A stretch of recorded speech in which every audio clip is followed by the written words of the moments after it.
From Crossways Publishing, the English Standard Version of the Bible, a reading from the book of the Exodus, chapters 13 through 16. Exodus chapters 13 through 16. The Lord said to Moses, "Consecrate to me all the firstborn, whatever is the first to open the womb among the people of Israel, both of man and of beast, is mine." Then Moses said to the people, "Remember this day in which you came out from Egypt, out of the house of slavery. For by a strong hand the Lord brought you out from this place. No leavened bread shall be eaten. Today in the month of Abib you are going out. And when the Lord brings you into the land of the Canaanites, the Hittites, the Amorites, the Hivites, and the Jebusites, which he swore to your fathers to give you, a land flowing with milk and honey, you shall keep this service in this month. 7 days you shall eat unleavened bread, and on the seventh day there shall be a feast to the Lord. Unleavened bread shall be eaten for 7 days. No leavened bread shall be seen with you, and no leaven shall be seen with you in all your territory. You shall tell your son that on that day it is because of what the Lord did for me when I came out of Egypt. And it shall be to you as a sign on your hand and as a memorial between your eyes, that the law of the Lord may be in your mouth. For with a strong hand the Lord brought you out of Egypt. You shall therefore keep this statute at its appointed time from year to year. When the Lord brings you into the land of the Canaanites, as he swore to you and your fathers, and shall give it to you, you shall set apart to the Lord all that first opens the womb. All the firstborn of your animals that are males shall be the Lord's. Every firstborn of a donkey you shall redeem with a lamb, or if you will not redeem it, you shall break its neck. Every firstborn of a man among your sons you shall redeem. And when in time to come your son asks you, 'What does this mean?' you shall say to him, 'By a strong hand the Lord brought us out of Egypt, from the house of slavery. For when Pharaoh stubbornly refused to let us go, the Lord killed all the firstborn in the land of Egypt, both the firstborn of man and the firstborn of animals. Therefore I sacrifice to the Lord all the males that first open the womb, but all the firstborn of my sons I redeem. It shall be as a mark on your hand, or frontlets between your eyes. For by a strong hand the Lord brought us out of Egypt." When Pharaoh let the people go, God did not lead them by the way of the land of the Philistines, although that was near, for God said, "Lest the people change their minds when they see war and return to Egypt." But God led the people around by the way of the wilderness toward the Red Sea, and the people of Israel went up out of the land of Egypt equipped for battle. Moses took the bones of Joseph with him, for Joseph had made the sons of Israel solemnly swear, saying, God will surely visit you, and you shall carry up my bones with you from here. And they moved on from Succoth and encamped at Etham on the edge of the wilderness. And the Lord went before them by day in a pillar of cloud, to lead them along the way, and by night in a pillar of fire, to give them light, that they may travel by day and by night. The pillar of cloud by day and the pillar of fire by night did not depart from before the people.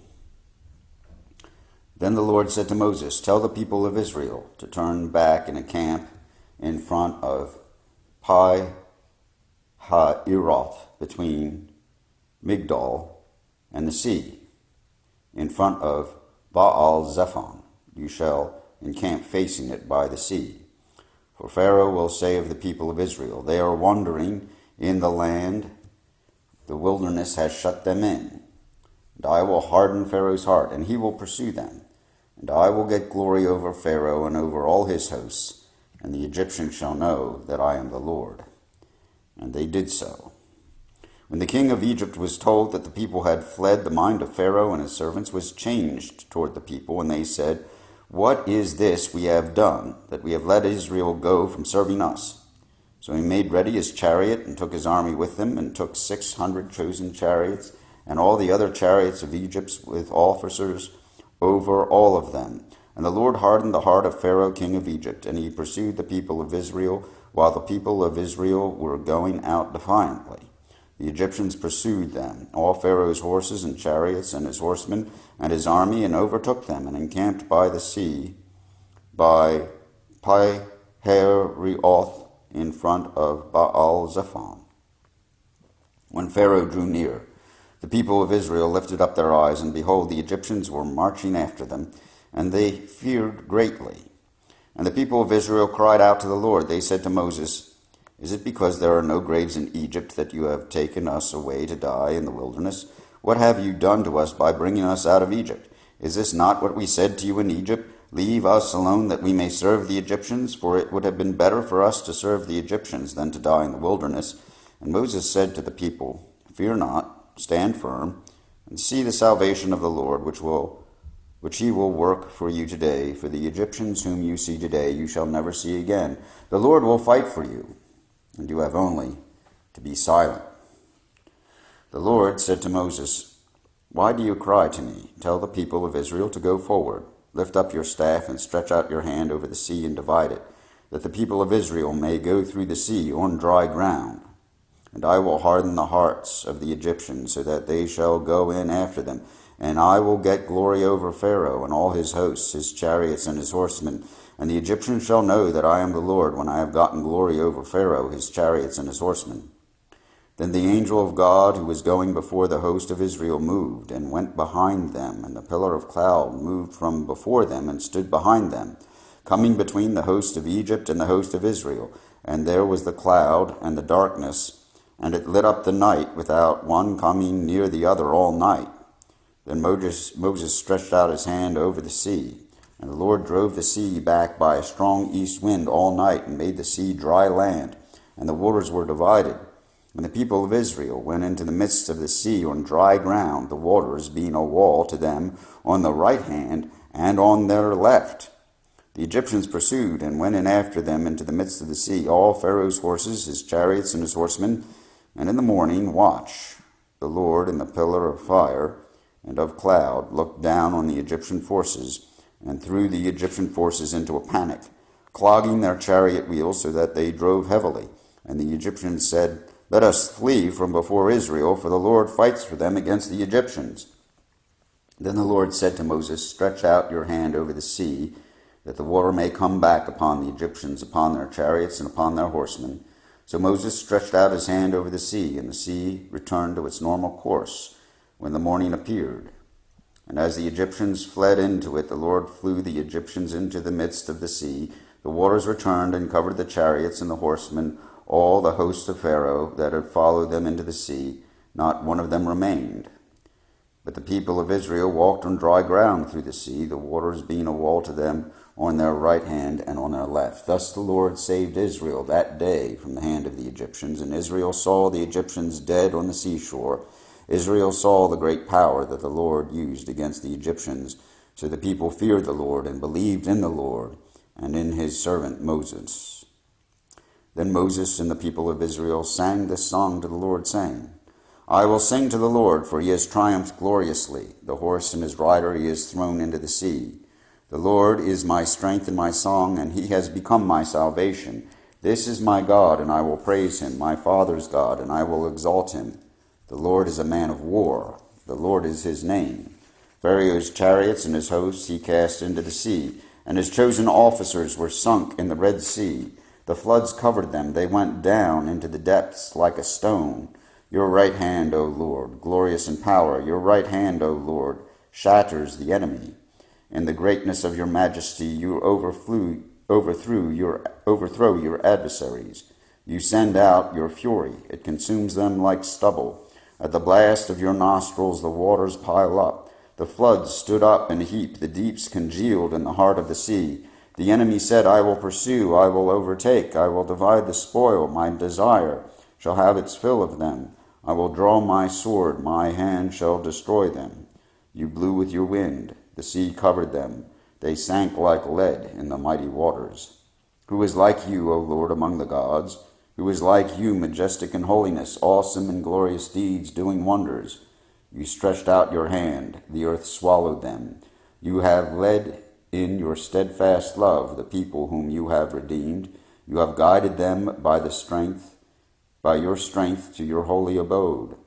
The peoples have heard, they tremble. Pangs have seized the inhabitants of Philistia. Now are the chiefs of Edom dismayed. Trembling seizes the leaders of Moab. All the inhabitants of Canaan have melted away. Terror and dread fall upon them because of the greatness of your arm. They are still as a stone, till your people, O Lord, pass by, till the people pass by whom you have purchased.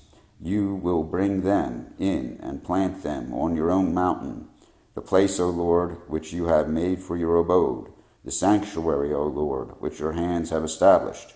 The Lord will reign forever and ever.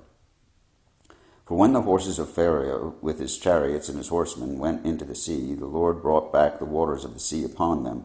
But the people of Israel walked on dry ground in the midst of the sea.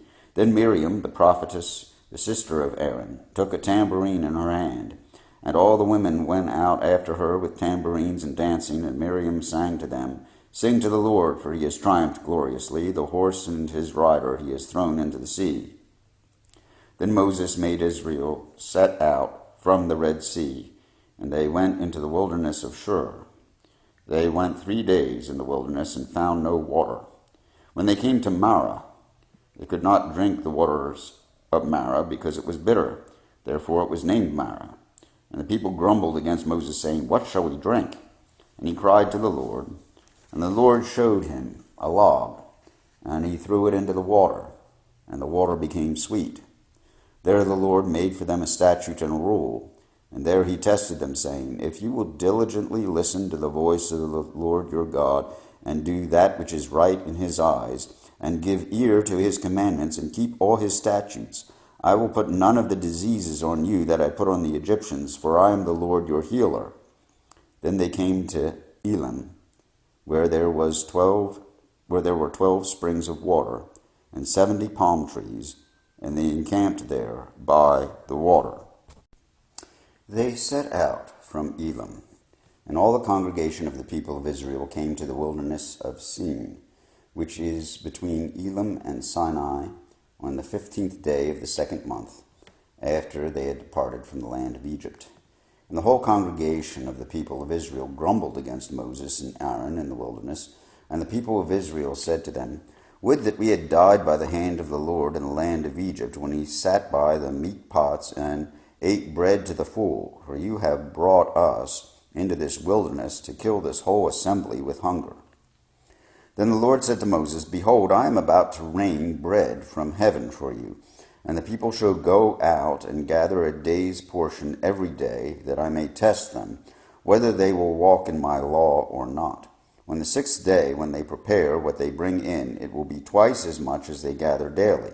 So Moses and Aaron said to all the people of Israel, At evening you shall know that it was the Lord who brought you out of the land of Egypt, and in the morning you shall see the glory of God, because he has heard your grumbling against the Lord. For what are we that you grumble against us? And Moses said, While the Lord gives you in the evening meat to eat, and in the morning bread to the full, because the Lord has heard your grumbling, that you grumble against him, what are we? Your grumbling is not against us, but against the Lord. Then Moses said to Aaron, Say to the whole congregation of the people of Israel, Come near before the Lord, for he has heard your grumbling. And as soon as Aaron spoke to the whole congregation of the people of Israel, they looked toward the wilderness, and behold, the glory of the Lord appeared in the cloud. And the Lord said to Moses, I have heard the grumbling of the people of Israel. Say to them, At twilight you shall eat meat, and in the morning you shall be filled with bread. Then you shall know that I am the Lord your God.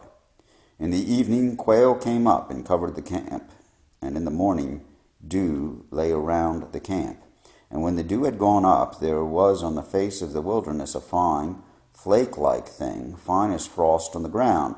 When the people of Israel saw it, they said to one another, What is it? For they did not know what it was. And Moses said to them, It is the bread that the Lord has given you to eat. This is what the Lord has commanded. Gather of it, each of you, as much as he can eat. You shall each take an omer according to the number of the persons that each of you has in his tent. And the people of Israel did so. They gathered, some more, some less. But when they measured it with an omer, whoever gathered much had nothing left over, and whoever gathered little had no lack. Each of them gathered as much as he could eat. And Moses said to them, "Let no one leave any of it over till morning." But they did not listen to Moses. Some left part of it till morning, and it bred worms and stank. And Moses was angry with them. Morning by morning they gathered it, each as much as he could eat. But when the sun grew hot, it melted. On the 6th day they gathered twice as much bread, 2 omers each. And when all the leaders of the congregation came and told Moses, he said to them, "This is what the Lord commanded. Tomorrow is a day of solemn rest, a holy Sabbath to the Lord. Bake what you will bake, and boil what you will boil, and all that is left over lay aside to be kept till the morning." So they laid it aside till the morning, as Moses commanded them, and it did not stink, and there were no worms in it. Moses said, "Eat it today, for today is the Sabbath to the Lord. Today you will not find it in the field. 6 days you shall gather it, but on the 7th day, which is a Sabbath, there will be none." On the 7th day some of the people went out to gather, but they found none. And the Lord said to Moses, "How long will you refuse to keep my commandments and my laws? See, the Lord has given you the Sabbath. Therefore on the 6th day he gives you bread for 2 days. Remain each of you in his place. Let no one go out of his place on the 7th day." So the people rested on the 7th day. Now the house of Israel called its name manna. It was like coriander seed, white, and the taste of it was like wafers made with honey. Moses said, "This is what the Lord has commanded. Let an omer of it be kept throughout your generations, so that they may see the bread with which I feed you in the wilderness, when I brought you out of the land of Egypt." And Moses said to Aaron, "Take a jar, and put an omer of manna in it, and place it before the Lord to be kept throughout your generations. As the Lord commanded Moses, so Aaron placed it before the testimony to be kept. The people of Israel ate the manna 40 years, till they came to a habitable land. There they ate manna till they came to the border of the land of Canaan. An omer is the 10th part of an ephah. Here ends the reading of the book of Exodus, chapters 13 through 16, in the English Standard Version of the Bible by Crossways Publishing.